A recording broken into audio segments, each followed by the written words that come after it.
அனைத்து முருக பக்தர்களுக்கும் என்னுடைய வணக்கங்கள். இன்னைக்கு தமிழகத்திலே பேசக்கூடிய பெயர் முருகன் முருகன் முருகன். தமிழகம் எங்கும் பேசக்கூடிய பெயர் முருகன்.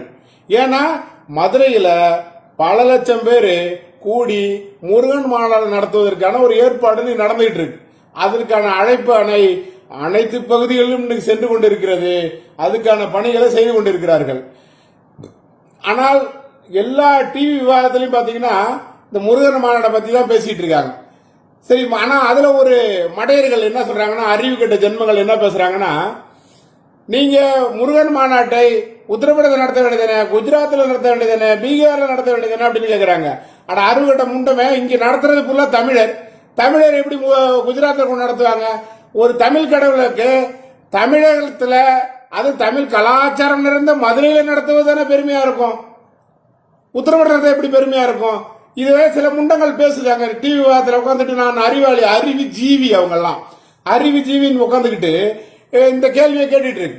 ஆனா அங்க என்ன போல ஆட்கள் இல்ல, எல்லாம் அவங்க நல்லா கேட்டு அனுப்பிச்சுட்டுருவேன். அவங்களுக்கு மற்றவங்களும் சரியா ஆன்சர் கொடுக்க மாட்டேங்கிறாங்க. இந்த கேள்வி கேட்கும் போது சரியான ஆன்சர் கொடுக்கணும் அவங்களுக்கு. இங்க போய் முண்டங்களா, இது தமிழ் கடவுள், தமிழகத்தில் தான் நடக்கணும், அதுவும் தமிழ் பெருமை சேர்க்கக்கூடிய மதுரையில் நடக்கிறதா பெருமை அப்படின்னு அந்த மாதிரி முண்டங்களுக்கு சொல்லணும். ஏன்னா அவளுக்கு அறிவிஜின்ற பேர்ல அறிவே இல்லாதவன் பேசிட்டு இருக்கான். அதே போல பாத்தீங்கன்னா மாநில அரசு ஒரு முருகன் மாநாடு நடத்தினாங்க. அங்க அதுல யாரெல்லாம் பேசுறாங்க பாருங்க. முருகன் மாநாடு நடத்துறேன்ட்டு சம்பந்தமே இல்லாம கடவுளே இல்லைன்னு சொல்ற உட்காந்து பேசிட்டு இருக்கான். அது எப்படி முருகன் மாநாடா இருக்கும்? இப்ப நம்ம இதுக்கு முன்ன பாருங்கன்னா, முன்னாள் பாரதிய ஜனதா கட்சியினுடைய மாநில தலைவர் எல் முருகன் தலைவராக இருக்கும் போது வேலி யாத்திரை நடத்தினார்.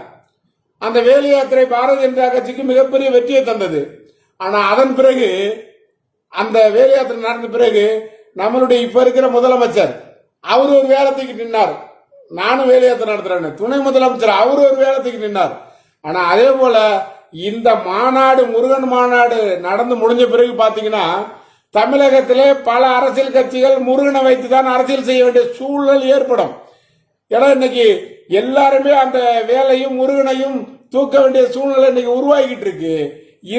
இந்துக்களுடைய ஒற்றுமை இன்னைக்கு ஓங்கிட்டு இருக்கு. ஒன்றுபட்டு இன்னைக்கு எல்லாரும் ஒன்றுபட்டு தான் இன்னைக்கு மதுரை நோக்கி படையெடுக்கிறதுக்கான அத்தனை ஏற்பாடும் நடந்துகிட்டு இருக்காங்க.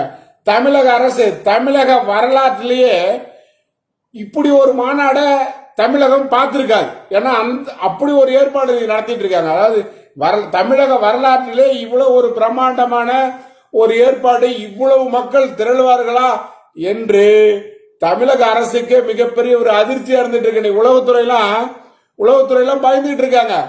எப்படி கணக்கு கொடுக்கறது, எவ்வளவு பேர் போறாங்கன்னு தெரியலையே, ஒட்டுமொத்த கிராமமே அந்தந்த பகுதியில் போகும் போல தெரியுது அப்படின்ற அந்த சிந்தனைக்கு இன்னைக்கு உளவுத்துறையே வந்துருச்சு. ஏன்னா ஒட்டுமொத்த இந்துக்களுடைய ஒற்றுமைக்கு இது மிகப்பெரிய ஒரு சான்றாக இருக்கும். தமிழக அரசு இனி ராஜா போல ஆட்கள் கடவுள் இல்லை, கடவுள் மறுப்பு பேசிக்கிட்டு இனி வெளியில நடமாட முடியாது. கடவுள் மறுப்பு பேசுற இனி யாரும் வெளியில் நடமாட முடியாது.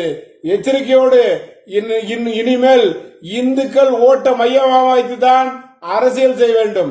அப்படி அரசியல் செய்யக்கூடிய கட்சி தான் இனி ஆட்சியில் அமரும் என்பதை தெரிவித்துக் கொள்கிறேன். நன்றி, வணக்கம்.